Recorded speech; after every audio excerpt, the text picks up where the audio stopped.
Vamos a continuar con nuestra serie, hermanos, la autoridad delegada. Este es el tema número 7 de esta serie. El tema de esta tarde, Samuel, juez de Israel. ¿Okay? Samuel, juez de Israel. Vamos hoy a aprender, hermanos. ¿Tú qué piensas que debe hacer un juez? Dices, pues juzgar. Sí, es parte de su trabajo. Pero en un punto aquí, si tú vas a un juez, al Ministerio Público, o al MP, o a los juzgados, el juez está ahí para dictar una sentencia a favor o en contra de lo que se te demande, de lo que se te pida. Pero en el caso del cristiano, en el caso nuestro, en el caso de alguien que está en un puesto de coordinación o de autoridad, es muy factible que juzguemos, y eso no es malo, ¿okay? O sea, que a veces, pues, juzgamos la conducta de algunas personas, las decisiones que están tomando y que sabemos que no los va a llevar a ningún lado, que van a salir derrotados de ese tipo de conductas, de ese tipo de prácticas en su vida. Pero otra cosa muy importante es que el punto de un juez no se queda allí, y es llevarte al arrepentimiento. ¿Ok? Tú juzgas la conducta de tus hijos, y eso está bien porque tú eres el juez aquí en tu casa, tú eres la autoridad, y con autoridad te corresponde eso. Pero como te lo dije hace unas semanas, también es tu responsabilidad llevar a tus hijos y a tu familia a que se arrepientan. Pero muchas veces juzgamos al hijo y decimos, ¿sabes qué hiciste mal? No, hijo, eso no se debe hacer, y eso está bien. Sin embargo, para que tú fomentes el temor a Dios en tu hijo, tiene que entender contra quién peca. Y eso es lo que muchas veces ellos no entienden. Ellos piensan que pues lo que hacen, pues, lo hice y qué. Pero no se dan cuenta que, por decir, cuando ellos hacen algo que a ti te hiere, como autoridad, pecan contra Dios. Porque recuerda que toda autoridad, ¿qué? Es puesta por Dios. Entonces quiere decir que aquel que resiste la autoridad, a Dios resiste. Entonces cuando tu hijo hace cosas, o sea, por decir, lo meten a la cárcel, ¿a quién avergüenzan? O sea, sus padres los avergüenzan, pero en un punto dado avergüenzan a Dios, quien te puso a ti como autoridad. Entonces, ¿qué debes hacer con ese hijo? Tú ya juzgaste su acción, ¿no?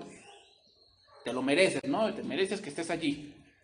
Pero ese hijo tiene que pedirte perdón. Y eso es la parte que como que no nos agrada, porque sentimos que es como humillarlo, pero si no hacen eso, hermanos, no hay arrepentimiento, y si no hay arrepentimiento, no hay cambio. Es que ya me dijo que ya no lo va a hacer. ¿Eso es arrepentimiento? No, eso sabes qué es, que te agarra la medida. Y sabe que pues te hace lágrimas de cocodrilo y tú cedes. ¿Te das cuenta? O sea, como jueces, no solamente es voy a poner disciplina y aquí y allá. Es parte, sí es parte.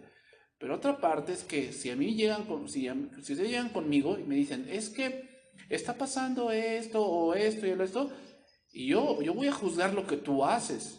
Y te voy a decir principios bíblicos, pero si en algún punto tú estás mal, yo te voy a decir, arrepiéntete, porque tú estás mal. No, pero es que esto, yo lo hice, yo creo que era mi derecho. Ya te dije lo que la Biblia dice, y tú estás mal, arrepiéntete. O sea, también es parte del trabajo, hermanos. O sea, el juzgar está bien, o sea, si juzgamos con justo juicio, o sea, es parte de, pero también hay otra parte que es llevarlos al arrepentimiento, llevarlos a que dejen de hacer cosas que los están matando, ¿no? O sea, tú vas con un médico y él también te juzga, Porque, a ver, ¿qué está comiendo, señora? ¿Qué está comiendo? ¿Qué está comiendo usted, señor? Porque tiene triglicéridos altos. Ah, bueno, entonces usted come mucho cerdo, ¿verdad? ¿Usted le gustan mucho las carnitas? ¿Le gustan mucho los tamales? No, no, pastor, no mienta. No mienta. Aquí está en sus estudios que usted tiene colesterol alto. Y eso es por causa de que usted come mucha carne roja o sea, está bien comerla, pero no debe ser la base de su dieta. Come mucho pan. ¿Te das cuenta? O sea, el médico te juzga esa parte, que está bien porque es su trabajo. Pero él jamás te va a decir, oye, pues estás pecando contra Dios. Pues obviamente que no, porque pues, él no es cristiano, tal vez. Pero tú sí lo eres. Y esa es una parte que a veces hemos olvidado. Que muchas de las cosas que a veces vivimos es porque hemos dejado a Dios de lado. Que muchas de las cosas que tus hijos viven es porque han dejado a Dios de lado y tienes que hacérselos ver. Que cualquiera que se aparte de Dios le va a ir mal. Primer libro de Samuel 7:3. Habló Samuel a toda la casa de Israel diciendo: si de todo vuestro corazón os volvéis a Jehová, quitad los dioses ajenos y a Astarot entre vosotros, y preparad vuestro corazón a Jehová, y solo a él servid, y él os librará de la mano de los filisteos. Entonces los hijos de Israel quitaron a los Baales y a Astarot, y sirvieron solo a Jehová. Y Samuel dijo: reunid a todo Israel en Mizpa, y yo oraré por vosotros a Jehová. Y se reunieron en Mizpa, y sacaron agua, y la derramaron delante de Jehová, y ayunaron aquel día, y dijeron allí: contra Jehová hemos pecado. Y juzgó Samuel a los hijos de Israel en Mizpa. Cuando oyeron los filisteos que los hijos de Israel estaban reunidos en Mizpa, subieron los príncipes de los filisteos contra Israel, y al oír esto los hijos de Israel tuvieron temor de los filisteos. Bien, hasta ahí voy a leer. Después de la muerte de Elí, Samuel ejerció la autoridad y se esforzó en rectificar las costumbres. Pero hermanos, a medida que vamos estudiando, nos vamos dando cuenta que la autoridad delegada no es como el mundo piensa. El mundo piensa que tener autoridad es mandar. Eso es lo que piensa. O sea, muchos quieren posición porque quieren mandar. El mundo quiere ordenar. No. Sin duda debemos dar instrucciones, o sea, sin duda parte de la autoridad es que yo te diga: no, mira, se va a hacer así, las cosas se ordenan de esta manera para que podamos hacerlo, pero debemos ir resolviendo problemas que van surgiendo. Sin embargo, no es autoritarismo, o sea, no es lo que yo a fuerzas yo diga, ¿ok? O sea, si tú me dices: no, es que yo creo que usted, o la idea que tiene usted no es muy buena, yo te voy a preguntar: ¿por qué dices eso? Ya me vas a decir: bueno, es que mis razones son esta y esta y esta y esta. Bueno, entonces yo voy a analizar y digo: tienes razón. O sea, yo no siempre tengo la razón, ¿verdad? Ni tú siempre tienes la razón. O sea, la autoridad también debe saber escuchar, porque hay gente que tiene buenas ideas. Hay gente que tiene otro tipo de vista dentro de la situación, y es bueno escuchar esa parte. Entonces, una de las cosas que como autoridad debemos hacer es cuidar la vida espiritual de aquellos que están a nuestro cargo. La vida espiritual de aquellos que están a nuestro cargo. Sin duda las cosas deben hacerse, el servicio debe realizarse, pero ¿cuál es la diferencia aquí en los creyentes? O sea, a ver, si tú estás en un ministerio, vamos a hacer un ejercicio, a ver, tú estás en Ujieres, ¿no? Y el Ujier tiene cierta operación, o sea, hace ciertas cosas, ¿verdad? Tiene un límite, hace ciertas cosas donde él se desenvuelve, ¿ok? Iglesia infantil lo mismo, tiene ciertas cosas donde se desenvuelve. Pero, a ver, en iglesia infantil no podría yo traer maestros, yo, de la SEP. Hay tu maestro de la primaria, al que te lo haces como quieres, y al de la preparatoria, al que no entras a clases y todo. Pues lo traemos, ¿no? Y que le dé clases a tus hijos. Tal vez hasta la da mejor que las maestras que están allá. Yo creo que pues a lo mejor tienen mejor formación académica, tienen un título académico, ¿no? Entonces deben tener mejor dicción y mejor manera de expresar las cosas. Pero ¿cuál es la diferencia entre la iglesia infantil y pues, lo que le enseñan a tus hijos en la primaria, el ABC y el 1, 2, 3? ¿Cuál es la diferencia? La diferencia es que esto, hermanos, es espiritual.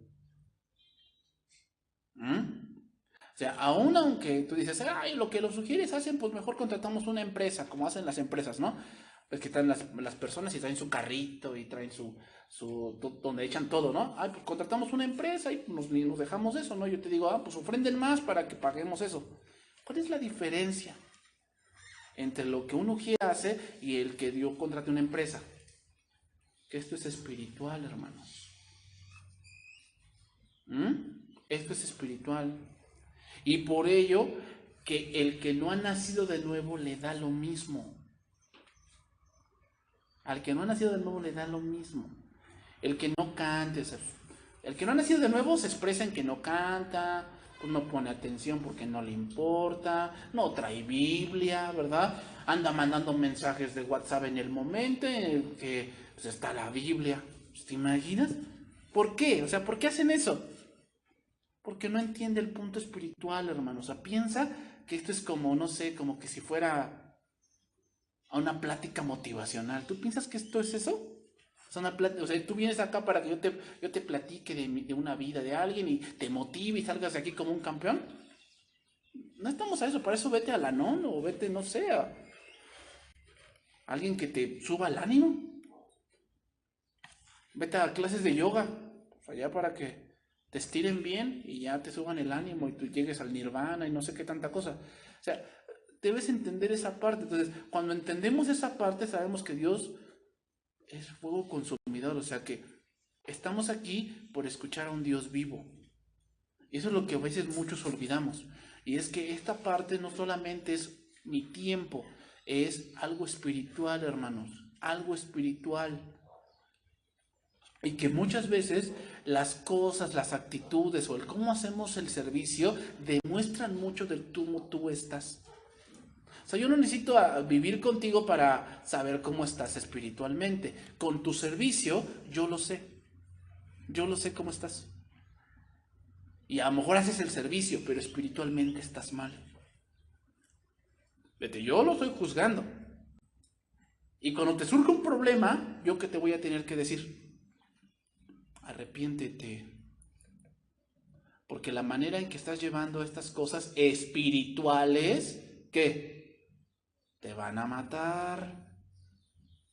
¿Te das cuenta? Esto es espiritual, hermanos. O sea, sí, estamos de acuerdo que hacemos las cosas, todo eso. Pero hay muchas cosas o muchos problemas que surgen porque el problema radica en lo espiritual. Hemos abandonado muchas cosas.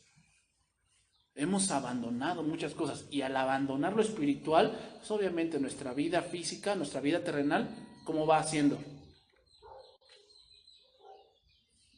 Va dando al traste. A ver, si tú odias a alguien, ¿eso es espiritual o terrenal? ¿Qué tienes? ¿Un problema terrenal que se arregla con 10 kilos de manzana? Con mucha fibra, se te sale el odio. ¿Ah? Con unas semillitas que encontré allá en el internet, esas semillitas te las comes y te sale la amargura. Eso no es un problema terrenal, que es un problema que espiritual. Pero te das cuenta como, entonces empiezan a asistir a ciertas pláticas para sacarse el odio cuando no es así. O sea, hay cosas que radican el problema en lo espiritual, hermanos. Tenemos que darnos cuenta de eso. Entonces, la amargura, el odio, los celos. O sea, ¿hay alguna medicina para los celos? Dime un anticelos. No, pues ¿cuántas esposas y cuántas mujeres y cuántos hombres requerirían esa medicina? ¿Verdad? Para ya no tener problemas con los celos. No, pues el que invente esa medicina se va a hacer millonario. No, hombre. Pero no existe. No existe, hermano. ¿Sabes por qué? Porque eso es algo espiritual. Mira, Juan 3:3 dice esto. Respondió Jesús y le dijo, de cierto te digo, que el que no naciere de nuevo, ¿qué? No puede ver el reino de Dios. ¿Qué dice? No puede ver el reino de Dios. Ahí comprendemos esto, que muchos no perciben, muchos están como perdidos, es decir, no saben qué está sucediendo en este momento, no saben, andan como que, pues sí, estoy aquí, pero mi mente está allá, ¿no? Está en otro lado. ¿Sabes por qué pasa eso? De que están aquí, pero su mente está en otra cosa, porque no perciben lo que Dios les quiere decir. O sea, no lo perciben, son tan terrenales. O sea, perdón por la expresión, o sea, les pido perdón, pero ¿qué hace un animalito cuando tú le hablas? O sea, yo tengo ahí un perrito, y yo cuando le hablo, le grito por su nombre, voltea, porque entiende cierto, pero si yo le empiezo a platicar, ¿qué va a hacer? ¿Te entiende? Nada más, sí, o sea, te mueve la colita y así, pero él piensa que tú le estás diciendo que lo quieres mucho. A lo mejor le estás contando que te fue mal en el trabajo, que ya no aguantas a tu jefe, que ya no aguantas a tu... ¿Y te entiende? No. Así pasa con alguien que no es cristiano. Le empiezas a hablar de la Biblia y al principio como que voltea así a verte, pero después... ¿Por qué? Porque no entiende que esto es espiritual.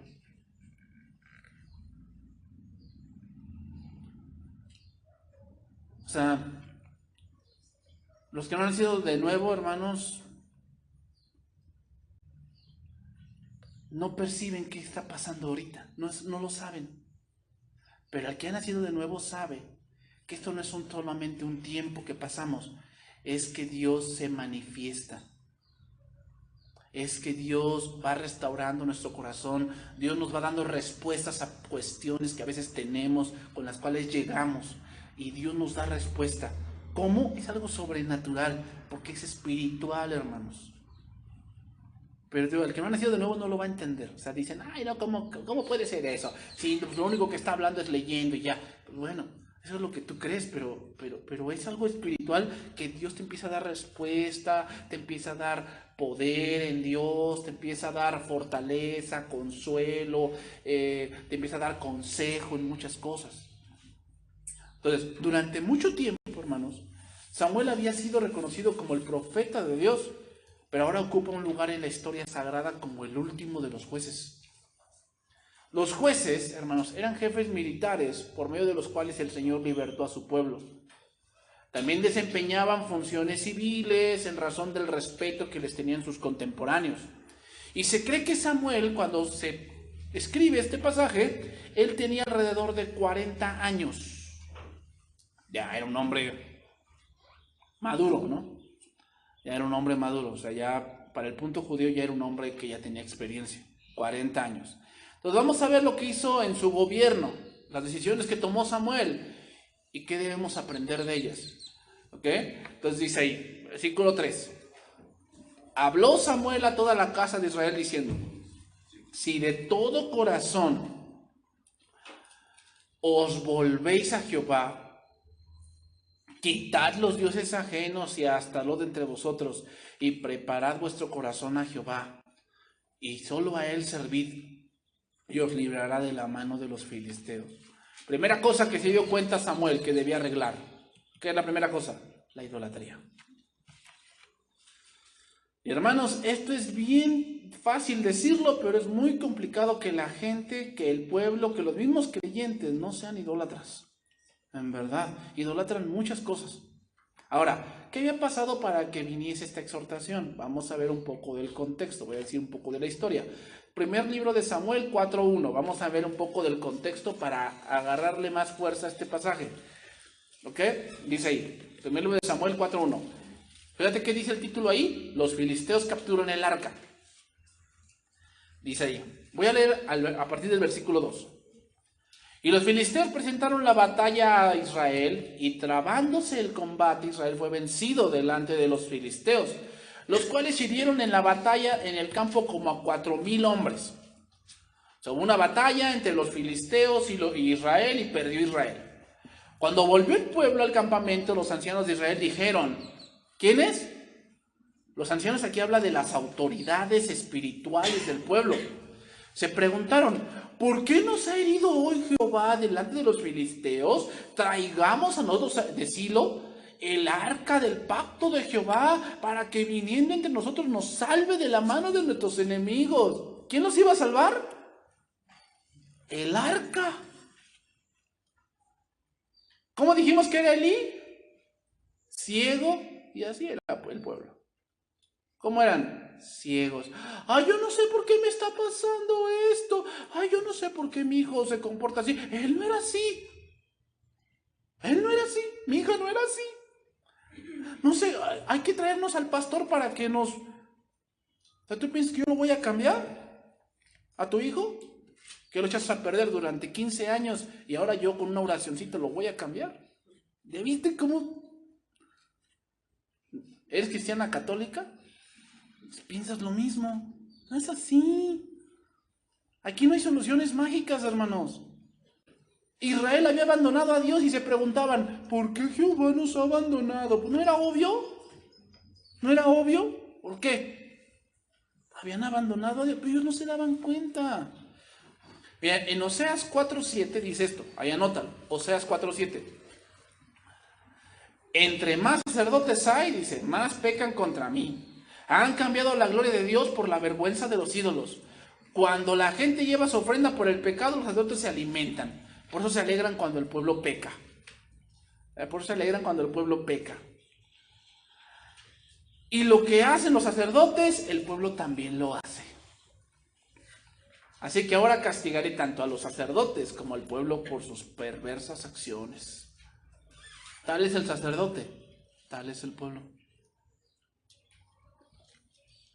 O sea, uno como autoridad yo te debo de enseñar que confíes en Dios. No confíes en mí, confía en Dios.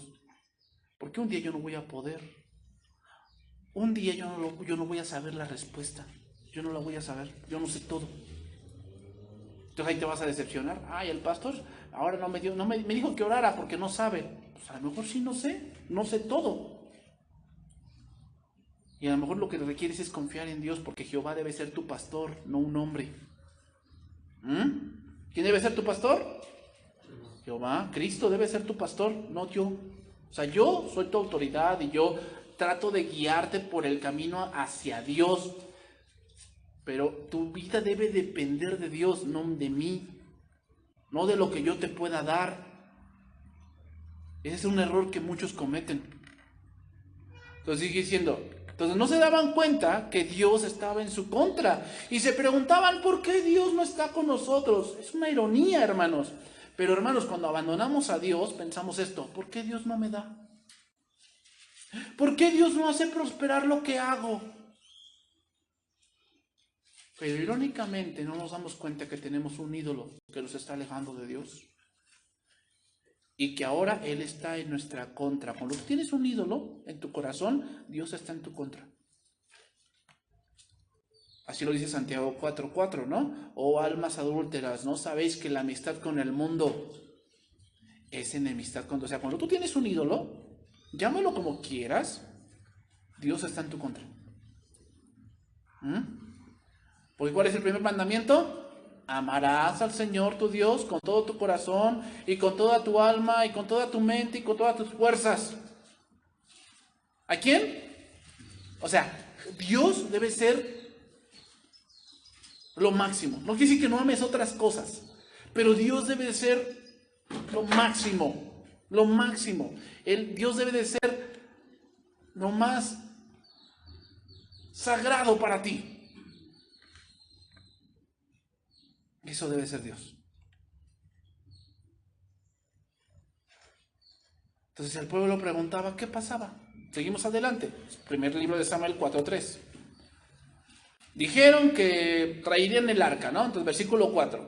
Y envió el pueblo a Silo y trajeron de allá el arca del pacto de Jehová de los ejércitos y moraba entre los querubines. Y los dos hijos de Elí, mira quién la trajo, ¿va?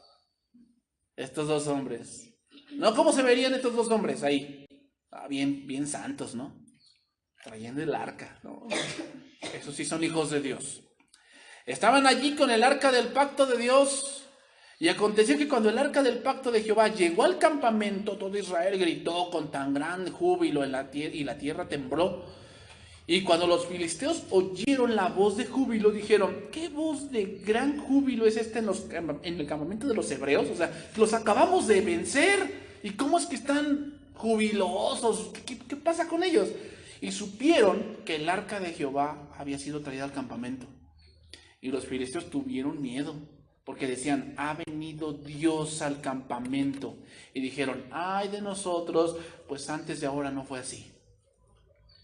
Veamos cómo es.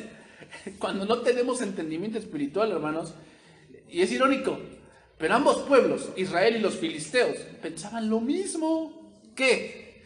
Que Dios había venido porque el arca había venido. ¿Cuál era la diferencia entre Israel y los filisteos? Ninguna, nada más que Israel pues tenía el arca.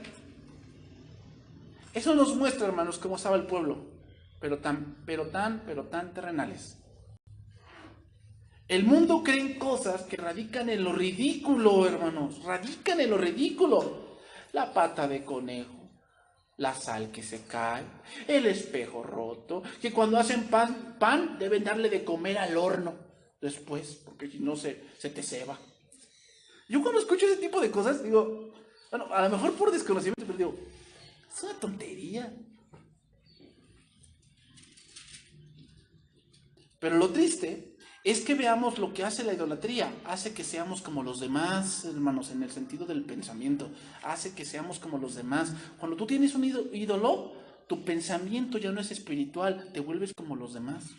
Empiezas a pensar tan terrenal. Piensas que la solución es tener dinero. ¿Todo se soluciona con dinero?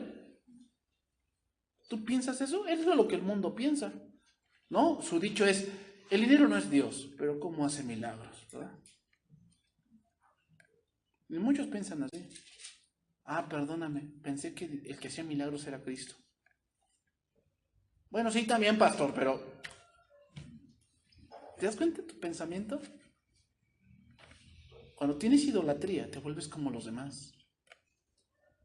Empiezas a pensar que todo se soluciona con tus pensamientos tan terrenales y tan banales.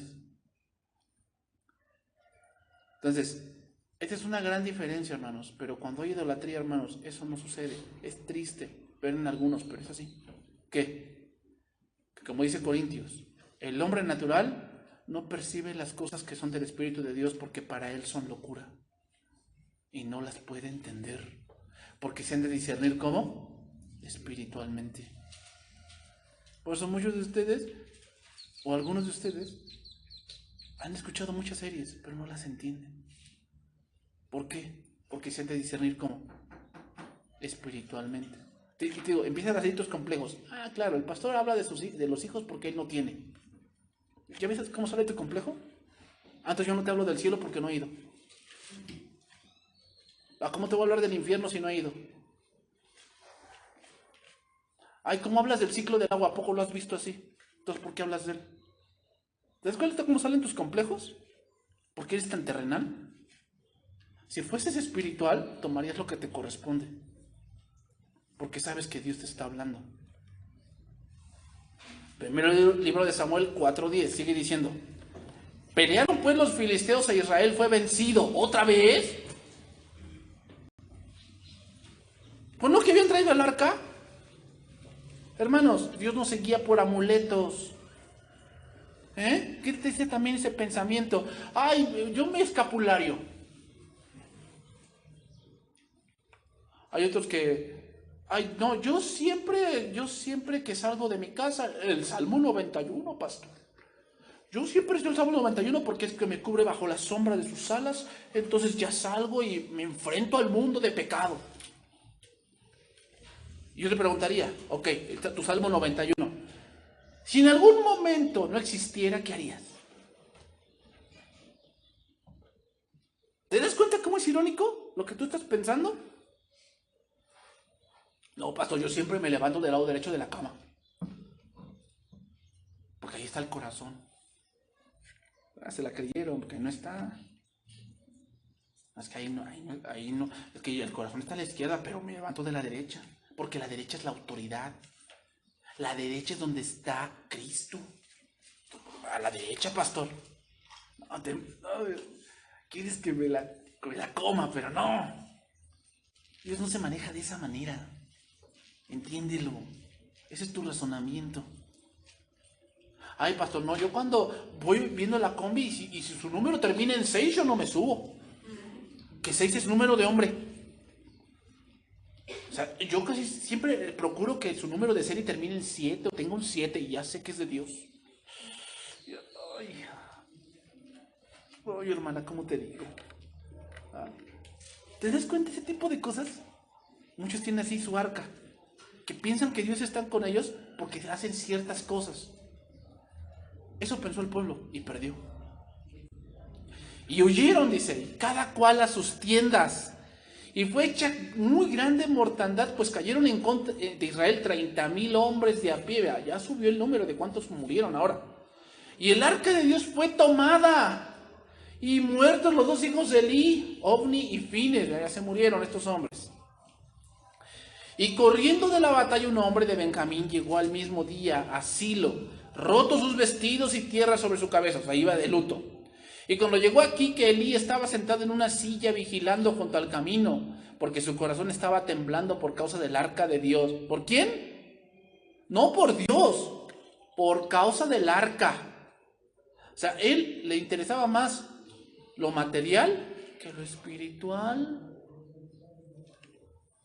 Mira, el sacerdote preocupándose más por lo material que por lo espiritual. Llegado pues aquel hombre a la ciudad y dadas las nuevas, toda la ciudad gritó. Y cuando Elí oyó el estruendo de la gritería, dijo: ¿qué estruendo de alboroto es este? Y aquel varón vino a prisa y dio las nuevas a Elí. Era Elí ya de 98 años y sus ojos se habían oscurecido, ya no veía. Y de modo que no podía ver. Dijo pues aquel hombre a Elí: yo vengo de la batalla, he escapado hoy del combate. Y Elí dijo: ¿qué ha acontecido, hijo mío? Y el mensajero respondió diciendo: Israel huyó de delante de los filisteos, y también fue hecha gran mortandad en el pueblo, y también tus 2 hijos, Ofni y Fines, fueron muertos, y el arca ha sido tomada. Y entonces cuando aconteció que cuando él hizo mención del arca, Elí cayó hacia atrás. O sea, ni por sus hijos se inmutó por lo material. Y se tiró de la silla al lado de la puerta y se desnucó y murió. Porque era hombre viejo. ¿Y qué? Y pesado, o sea, gordo. Era gordo. Y había juzgado a Israel 40 años. Esta sorpresa, hermanos, de Elí es la muestra de lo que siempre fue. Y de lo que era el pueblo. El pueblo que veía las cosas, pero no a Dios de las cosas. Ese es un razonamiento muy terrenal. ¿Tú piensas que porque tienes, Dios está contigo? Muchos razonan así. Ah, pues yo tengo dinero en el banco, entonces Dios está conmigo. No siempre. Porque si fuese así, Dios está con el Vaticano. ¿Tú sabes que el Vaticano tiene riqueza para sustentar el hambre del mundo 2 veces? Ahí te lo dejo. ¿Entonces Dios está con el Vaticano? Leyendo algunos artículos, ¿sabes por qué este hombre, antes de este papa que ahorita está, Benedicto, ¿sabes por qué abandonó el papado? ¿Tú piensas que porque pues ya no podía con el paquetazo? No, ¿sabes lo que se dice? Y lo que hay allí. Tú sabes que el Vaticano es un estado soberano. O sea, el Vaticano no pertenece a Italia. El Vaticano es otro país. Bueno, han recibido muchas demandas por la pederastía. Demandas millonarias. ¿Contra quién va todo eso? Él ya no podía con eso. O sea, no tenía que ver por cosas espirituales, tenía que ver por cosas materiales. Y él sabía que no podía, porque sabía que todos eran culpables. Entonces se fue. ¿Por qué crees que ahora este papa entró y bien piadoso? Él no se pone las joyas. Ay, él no se pone los zapatos de oro que todos se ponen. Ay, él no va en el transporte bien blindado que todos. ¿Por qué crees que hace eso? Esa es una fachada para que vea la gente que no es lo que dicen. Ahí está el arca. La gente viendo cómo está el arca. ¿Por qué crees que este papa ahora dice cosas que la gente quiere oír? Ahí te lo dejo. El arca, gran júbilo. Elí se deslocó. Veían los muebles, pero no lo que significaban. Veían los acontecimientos, pero no al Dios que los llamaba. Entonces esto aconteció, robaron el arca, qué gran tragedia para los idólatras, que confiaban en su amuleto, en su vana repetición, en su rutina, y cuando algo no sale como siempre, entonces como Elí, se quiebran la cabeza, es decir, se desnucan. Se empiezan a quebrar la cabeza porque Dios no hace lo que ellos quieren. Quiero relatar lo siguiente, porque hermanos, debemos entender que Dios es real. Es decir, Dios no deja de ser menos Dios porque pues tú no crees. Ay, es que yo no creo en el infierno. El hecho de que no creas no significa que no te vayas a ir para allá. O sea, tú piensas que Dios, ¿tú crees en el infierno? No, yo no creo. No, pues ¿tú qué hacemos con él? El hecho de que creas o no creas, eso no hace menos Dios a Dios. Que no creas en la Biblia. Ay, vengo obligado, ¿no? Vengo obligado. Como un niño, ¿no? Me acuerdo que allí en iglesia infantil le decían, niño, siéntate. Él no quería sentarse. No quería sentarse. Niño, siéntate. Ya se sentó y decía, yo estoy sentado, pero en mi corazón estoy parado. O sea, es lo mismo. Yo vengo aquí, pero en mi corazón estoy allá. Está bien, o sea, yo no te voy a obligar a que creas, pero el hecho de que no creas no significa que Dios no sea real. Entonces voy a relatar el siguiente pasaje. Primer libro de Samuel 5:1. Cuando los filisteos capturaron el arca de Dios, la llevaron desde Benecer a Asdod.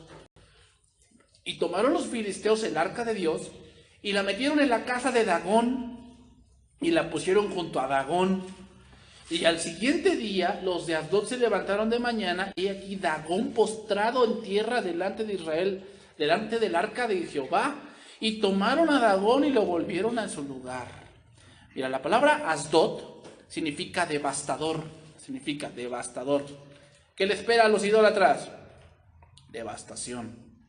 Asdod era una de las 5 ciudades principales de los filisteos y asiento del culto a Dagón. Era una ciudad muy idólatra y su principal dios era Dagón. Dagón era el dios de los filisteos y de los fenicios. Era una escultura de mitad hombre, mitad pez. Y ellos decían que Dagón era el padre de Baal. O sea que Dagón era más grande que Baal. A ver, pregunta. ¿Dagón era rival de Jehová?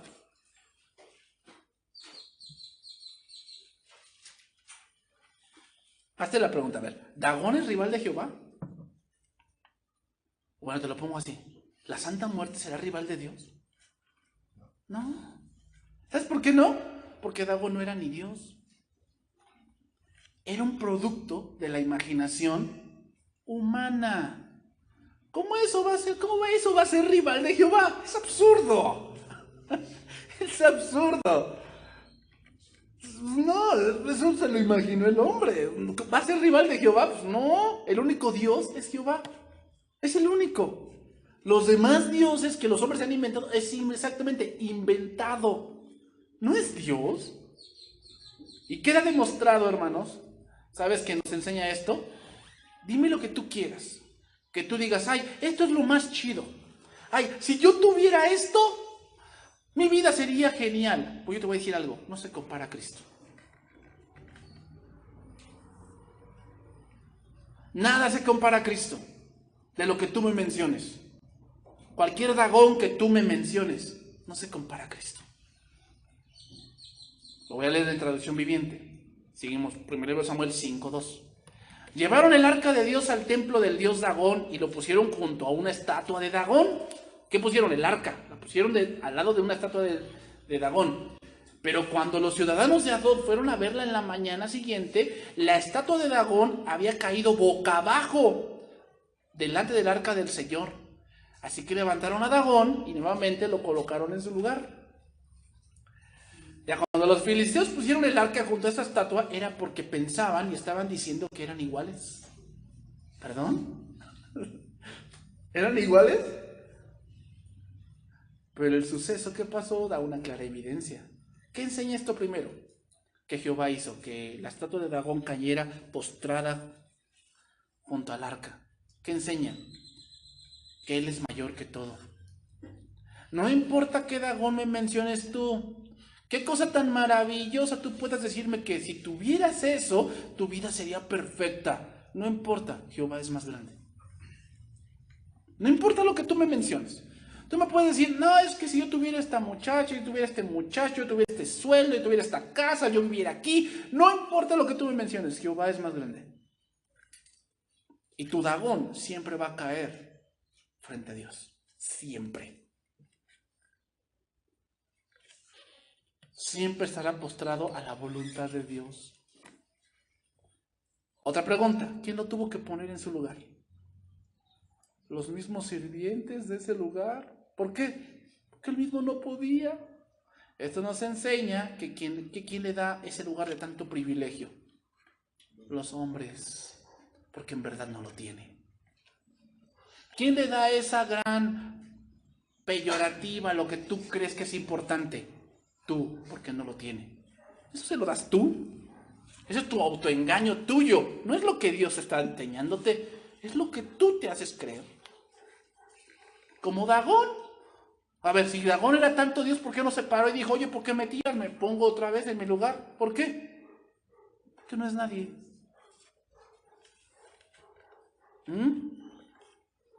Digo, mencióname lo que tú quieras. Tu Dios Dagón que más te sorprenda, lo que tú me digas. Y no se compara a Dios. Sigue diciendo, versículo 4, primer libro de Samuel 5:4. Y volviéndose a levantar de mañana el siguiente día, he aquí que Dagón había caído postrado en tierra delante del arca de Jehová, y la cabeza de Dagón y las 2 palmas en sus manos estaban cortadas sobre el umbral, habiéndole quedado a Dagón el tronco solamente. O sea, lo mutiló. Pero a Dagón poco le valió que le sujetara. O sea, yo me imagino que cuando ponieron a un ídolo, o sea, cuando ponen a un ídolo lo empotran, ¿verdad? Lo empotran. O sea, si tú vas a agarrar un ídolo, lo vas a poner y está grande, pues lo pones en la pared y lo empotras, o sea, lo atornillas o algo para que no se caiga. Pues yo digo que lo sujetaron bien a Dagón, no, se cayó la primera vez, no, ahora lo ponemos mal, que tal si se nos rompe. Lo sujetaron bien, pero ¿qué? Eso me hace pensar cuando tú tienes tus planes. Todo ya lo planeaste, ¿no? No, yo voy a hacer esto, y si me surge esto, hago esto, y si me surge esto, ya lo empotraste bien, tu Dagón, ¿va? Ya lo empotraste bien. Si me surge esto, hago esto, no vas a ver que yo voy a poder, no, sí, vas a ver, yo voy a salir adelante y toda la cosa. Sí, Dagón, sí. ¿Ya tú haces en cuenta a Dios? No, te lo va a tirar, vas a ver, te lo va a tirar. Porque ese lugar se lo estás dando tú, no es Dios. Entonces, el reino de Satanás siempre va a caer ante el reino de Cristo. El error siempre va a caer ante la verdad. La corrupción ante la gracia de Dios. ¿Cómo podían atribuir su victoria al poder de Dagón cuando el propio Dagón no podía sostenerse en pie delante del arca? ¿Cómo? Yo lo hice. Seguro. Con esto último, el desventurado monstruo se muestra en 2 puntos. Primeramente, ridículo. ¿Por qué? Está completamente irreconocible. Nada más queda el tronco. Y número 2, indigno. ¿Por qué? ¿Cómo le puedes orar a alguien que no tiene cabeza ni manos? Demuestra estar completamente destituido de sabiduría y de poder. e incapacitado por siempre, tanto para aconsejar como para actuar en tu favor. ¿Te das cuenta de la ridiculez del hombre? Pero pensando, no, Dagón nos dio la victoria, ajá. No, yo tengo mis planes, pastor. ¿Sabes lo que dice un dicho? ¿Quieres hacer a Dios reír?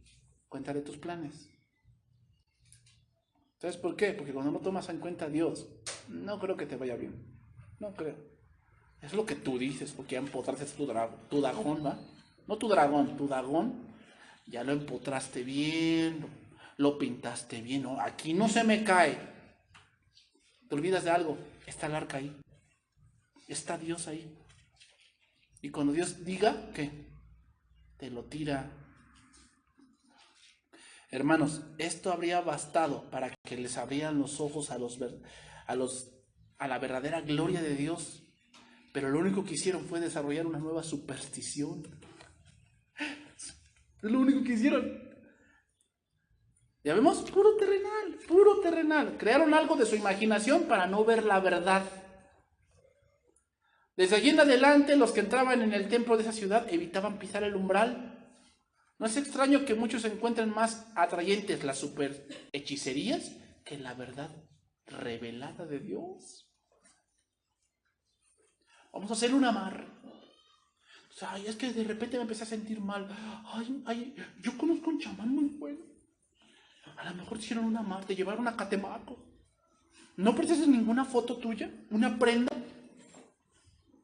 Si te sientes mal de repente es que tal vez yo vi una sombra que se paseaba por tu casa, a lo mejor te están haciendo algo. Y tú, ay no, pues sí. ¿No dice que ninguna arma forjada contra ti prosperará? ¿No dice eso la Biblia? Ay, pero le creo más a doña Chanita, que me dijo que me están haciendo menjurjes con ajos y cebollas. ¿Te das cuenta? Puro terrenal, puro terrenal. Hermanos, no hay otro Dios, lo vuelvo a repetir. Puedes mencionar el Dagón que tú quieras. Y que según tú tuvieses eso, serías muy feliz, tu vida no sería la misma, pero tarde o temprano, eso se quedará sin cabeza y sin manos. Entonces entramos a ese pasaje. Primer libro de Samuel 7:1. Ahí entramos en ese pasaje. Vinieron los de Kiriat Jeraim y llevaron el arca de Jehová y la pusieron en casa de Abinadab, situada en el collado, y santificaron a Eleazar su hijo para que guardase el arca de Jehová. Desde el día que llegó el arca a Kiriat Jeraim pasaron muchos días, 20 años. Se quedó olvidada ya el arca. 20 años olvidada. Ya no regresó a Silo, donde estaba el tabernáculo. Silo estaba el tabernáculo y en otro lugar estaba el arca. Porque así estaba el pueblo. Por un lado estaba su religiosidad, pero por otro lado estaba Dios. En toda la casa de Israel lamentaban en pos de Jehová. Y entonces ya entra Samuel.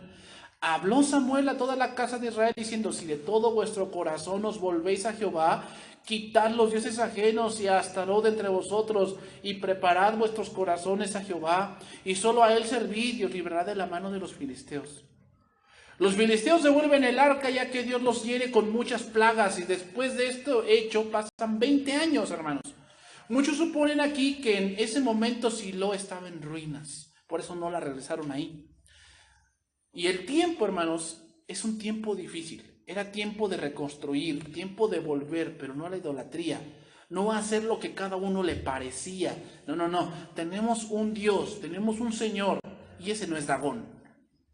No es Baal, no es Astarot, es Jehová. Y aquí viene la exhortación de Samuel. Primeramente, que quiten la idolatría.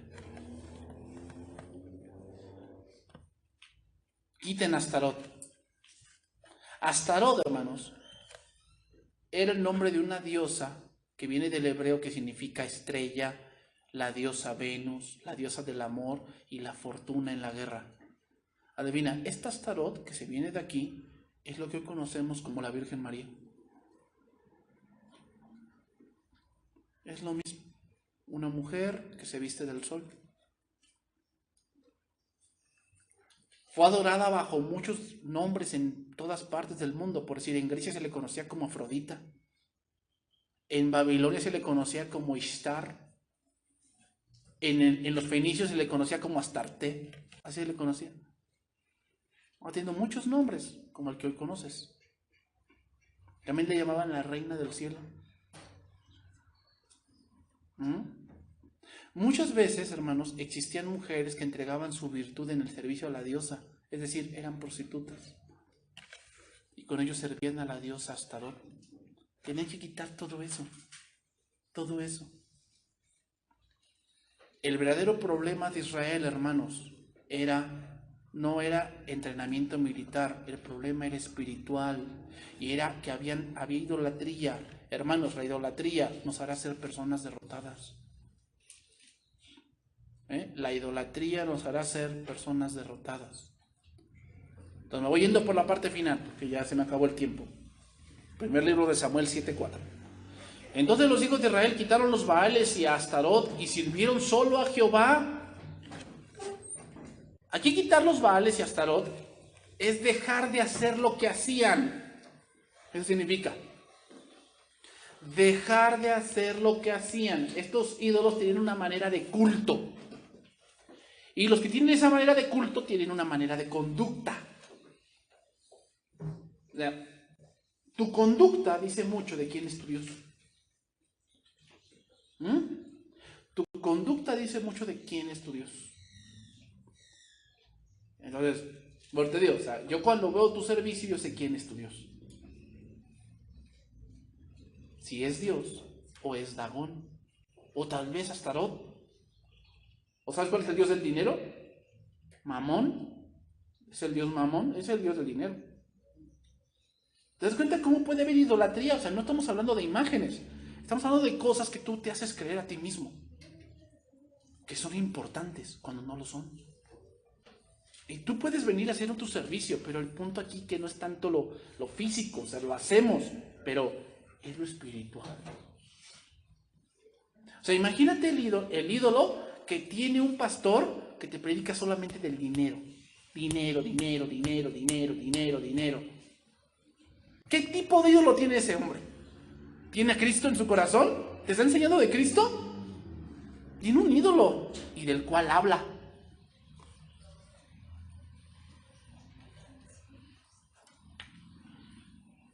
Porque mi Dios es Cristo y yo te predico de Cristo. Pero hermano, cuando yo tengo un ídolo en el corazón, que no sea Cristo, tú te vas a dar cuenta.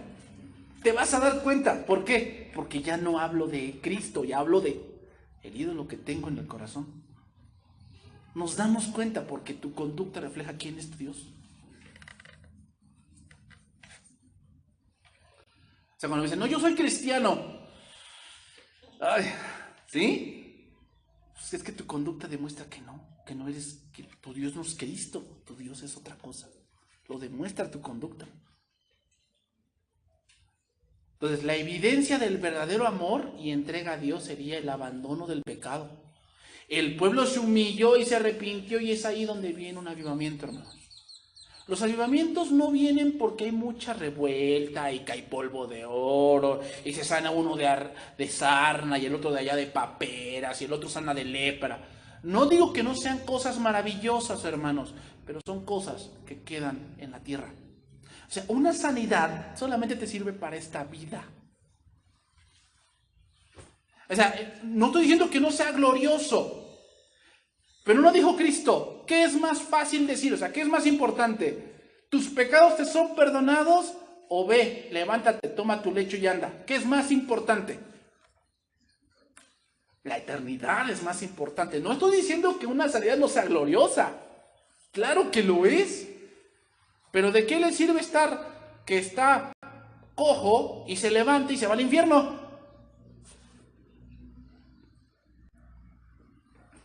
Tú dices, ay, que Dios está moviendo un avivamiento. A ver. Un avivamiento tiene que ser porque se arrepintieron. ¿Quieres que llegue un avivamiento a tu vida? O sea, que tú de verdad digas, Señor, perdóname, háblame. Tienes que analizar si en algún momento te has alejado de Dios y si es así, arrepiéntete. El arrepentimiento que una persona, una familia, un joven, un trabajador, un pastor, un maestro hace hace que Dios sea glorificado y sea salvado por la eternidad, hermanos, porque hablamos ya de algo espiritual. Algo espiritual que es más importante, porque lo que no se ve es más real que lo que se ve. Y Samuel dijo: reunid a todo Israel en Mizpa, y yo oraré por vosotros a Jehová. Aquí Mizpa significa torre o garita. Garita es como una caseta de vigilancia, eso es una garita. Mizpa era un lugar al norte de Jerusalén y era el lugar más elevado de esa parte, por eso se llama Mizpa. Mizpa, hermanos, era un lugar donde siempre se congregaban para implorar a Dios. Entonces, terminaré con esto. Hay 3 elementos que aquí Samuel resalta. 3 elementos. Número 1, agua. Número 2, ayuno. Número 3, el cordero del holocausto. 3 cosas. Sacar agua, hermanos, nos habla de la tristeza. Eso nos habla de la tristeza. Sacar agua, hermanos, implica abundancia de lágrimas. Implica recordar las glorias pasadas en Dios y que ahora hemos abandonado. O sea, para arrepentirte tienes que recordar de dónde te alejaste.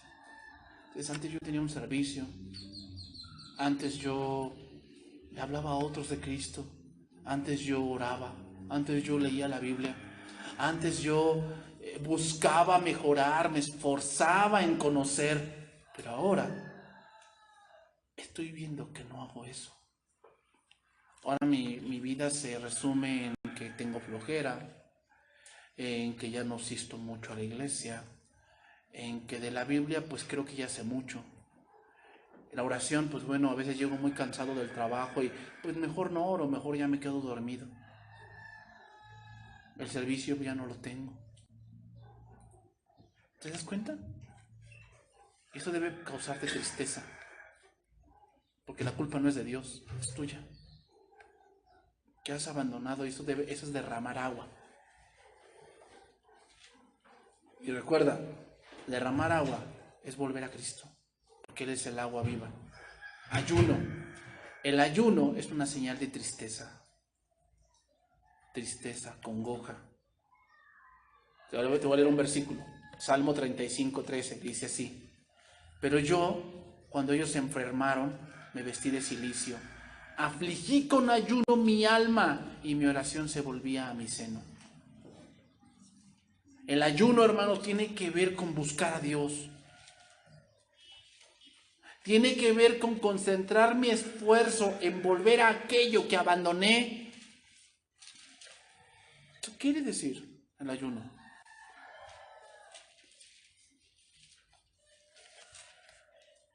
Y número 3, el sacrificio del cordero. Ahí en el primer libro de Samuel 7:9, ahí lo dice. Que Samuel tomó un cordero de leche y lo sacrificó entero en el holocausto a Jehová. Y clamó Samuel a Jehová por Israel, y Jehová le oyó. Sin el derramamiento de sangre, no hay remisión de pecados. Jesucristo es el Cordero de Dios que quita el pecado del mundo. Jesucristo se ofreció una vez y para siempre, y por Él nos acercamos a Dios confiando en ese sacrificio. Estos 3 elementos, hermanos, agua, ayuno y el sacrificio, son o representan un verdadero arrepentimiento, una sincera dedicación a Dios. Dice ahí, primero libro de Samuel 7:6. Y reunieron en Mizpa y sacaron agua y la derramaron delante de Jehová y ayunaron aquel día y le dijeron allí: contra Jehová hemos pecado. ¿Qué? Contra Jehová hemos pecado, dice. Y juzgó Samuel a los hijos de Israel en Mizpa. Juzgó. Aquí la palabra juzgó viene de una palabra hebrea que significa castigar, significa gobernar. Pero la palabra tiene que ver en un contexto, en este contexto, con dirigirles al camino bueno. Al camino bueno. Eso hace la autoridad, hermanos. Debe dirigirnos, indicándonos el camino que me acerca a Dios. Sí, nuestro trabajo es parte, juzgamos cosas, sí. Pero en ese juzgar debo de acercarte a Dios, de decirte, oye, mira, no estás haciendo bien, el camino correcto es este. Anda por este camino, te acerca a Dios. Los jueces de este periodo de Israel salvaban a los hijos de Israel y les enseñaban. Pero hermanos, todos necesitamos apartarnos de las cosas que hemos puesto en lugar de Dios y volvernos a Él. El camino para volver es humillarnos y arrepentirnos y encontraremos el perdón. Solamente así, hermanos. O sea, si tú estás viendo que tú dices que estoy siendo derrotado y ya no veo la mía, es tiempo de que analices y tal vez te humilles ante Dios, ya deja tu orgullito. Tú de que no, pues es que a mí nadie me dice, nadie me enseña, deja tu orgullito porque vas a seguir perdiendo. Aunque traigas el arca, aunque tengas tu Dagón ahí empotrado, si Dios está contra ti, van a caer.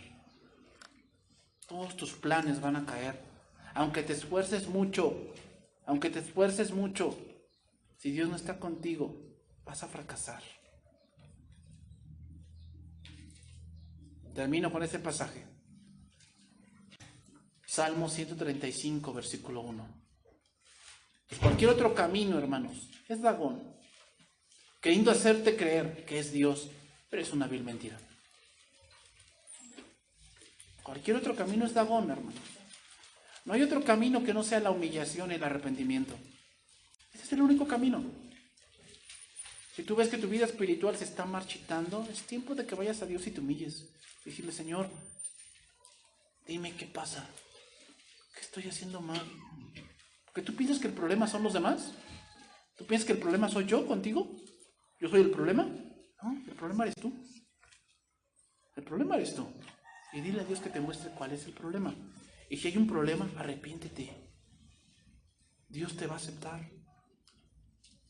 Dios te va a restaurar. Que Dios se complace en perdonar. Pero si nos arrepentimos. Si no nos arrepentimos, es que tu corazón sigue exaltado contra Dios. Y Dios a los soberbios, ¿cómo los mira? De lejos. Entonces, tú ves que tu vida espiritual se está marchitando. O sea, tú le picas y trabajas y te esfuerzas en muchas cosas, pero estás viendo que vas de mal en peor. Tienes que darte cuenta. O sea, ¿cómo es tu vida espiritual? ¿Sigues amando a Dios como antes? ¿Sigues viendo que el ministerio no lo haces por mí? O sea, yo se los he dicho aquí, ¿no sirven para mí? No. Ni yo sirvo para que ustedes, ay, pues qué bueno que yo predico, qué bueno que yo sí lo hago muy bien. No. ¿Sabes qué? ¿Qué opinión me importa? La de Dios. Esa es la que me importa. Que a Él me mandó a hacer un trabajo y yo me preocupo que lo esté yo haciendo bien. ¿Tú te preocupas por eso? Si no te preocupas en eso, tienes un problema. Tienes un problema. Y tienes que ir con Dios y arrepentirte. O sea, tú piensas que a Dios le gusta que tú andes cargando cosas ahí en tu corazón, llenándote de rencor y de envidia y de celos. ¿Tú piensas que es eso lo que Dios quiere? Analízate. Y si no es así, arrepiéntete. Arrepiéntete. Y dile, Señor, perdóname. Porque sé que esto, a la postre, va a detener la bendición que tú tienes para mí. O sea, nosotros mismos nos detenemos la bendición. ¿Sabes por qué? Porque no queremos abandonar algo que sabemos que está mal. Esa es la única forma, hermanos. Aquí no hay métodos como Dagón, no. La única forma es que te arrepientas. Pero no es aquí que te vengas a confesar eso, no. Ve a tu casa, ahí en el baño si quieres. Vete a caminar a un campo si quieres. Y ahí háblale a Dios. Y dile, Señor, perdóname, sé que hay muchas cosas que lo he hecho a mi manera. Y ahora sé que las consecuencias van a venir. Todavía no vienen. Perdóname, quiero enmendar el camino. Y Dios te va a dar la sabiduría para hacerlo. Pero si no te arrepientes, vas a ir perdiendo y perdiendo y perdiendo contra los filisteos, perdiendo y perdiendo, y pensando que porque tienes el arca, que porque vienes a la iglesia tienes que ganar. No, no vas a ganar, vas a seguir perdiendo, porque las cosas no se manejan de esa manera. Salmo 135, versículo 1. Con esto vamos a terminar. Lo voy a leer en traducción viviente ese verso. Alabado sea el Señor. Alaben el nombre del Señor. Alaben ustedes los que sirven al Señor. Los que sirven en la casa del Señor, en los atrios de la casa de nuestro Dios. Alaben al Señor porque el Señor es bueno.